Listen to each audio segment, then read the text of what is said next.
Welcome. You're watching YY Screenwriters. This is PH. I'm your host. Today I want to talk about Star Wars Episode 7, but more specifically, a comment that happened. In today's media, George Lucas just stated that he sold out the project to white slavers, aka Disney. He's not wrong. George Lucas was the creator of Star Wars conceptually and creatively for 6 movies. Recently, Tarantino has come out, stating that he's only doing 10 movies. And Tarantino's probably the most independent and creatively unique filmmaker out there. But I just want to go back to George Lucas and stating why I support George Lucas's comments. I don't support how he came out with them. But George Lucas is right in so many ways. George Lucas was an amazing filmmaker. He's a hero to many people. Not Star Wars, George Lucas. George Lucas is an experimental filmmaker. He's used technology and also used creative storytelling abilities to enhance the craft dramatically. And this is why George Lucas is one of my heroes.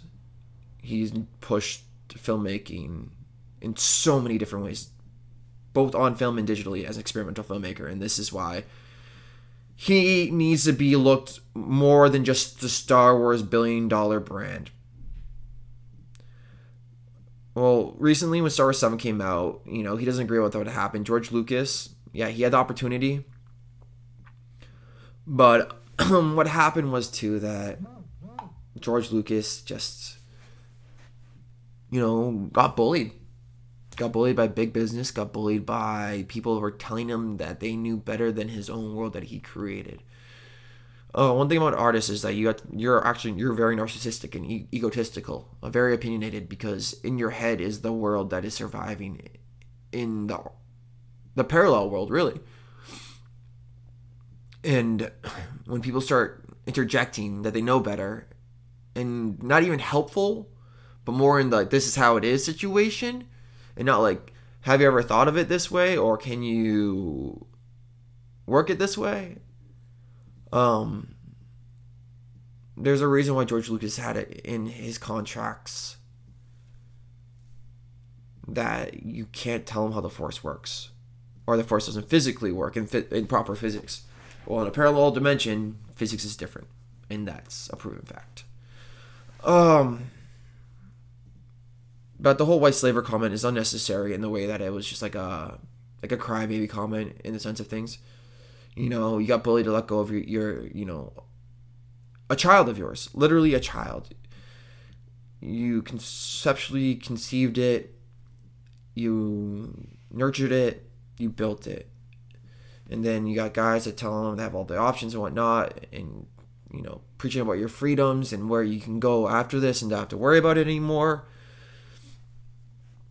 And, money's not an option anyways anymore, which that changes people's philosophy in a lot of things. That George Lucas gave it up, where I wish he didn't.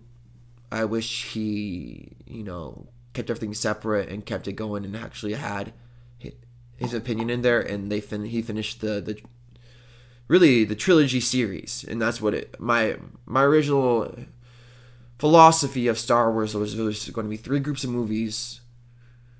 Three groups of movies, so 9 movies in total. And it was going to start off with 4, 5, 6, 1, 2, 3, and then go back. And it really influenced my way of storytelling. I read a book here or there, a fan fiction, but now I look at Star Wars 7, 8, and 9 as just the largest fan fiction of all time. I love George Lucas' influence, and it breaks my heart. This is why I'm not excited to see the movie. I am and I'm not. I'm excited to see a movie that's a good movie by J.J. Abrams, but to me, it's not Star Wars. Star Wars is George Lucas. George Lucas is Star Wars. George Lucas is bigger than Star Wars. Star Wars isn't bigger than George Lucas. So we're going to be missing a lot of little intricate things that George Lucas would have put into these movies. A lot of arcs, turns, twists, character develops, characters that George Lucas actually created onto people of what they envisioned. And because of that, I'll see it after the new year.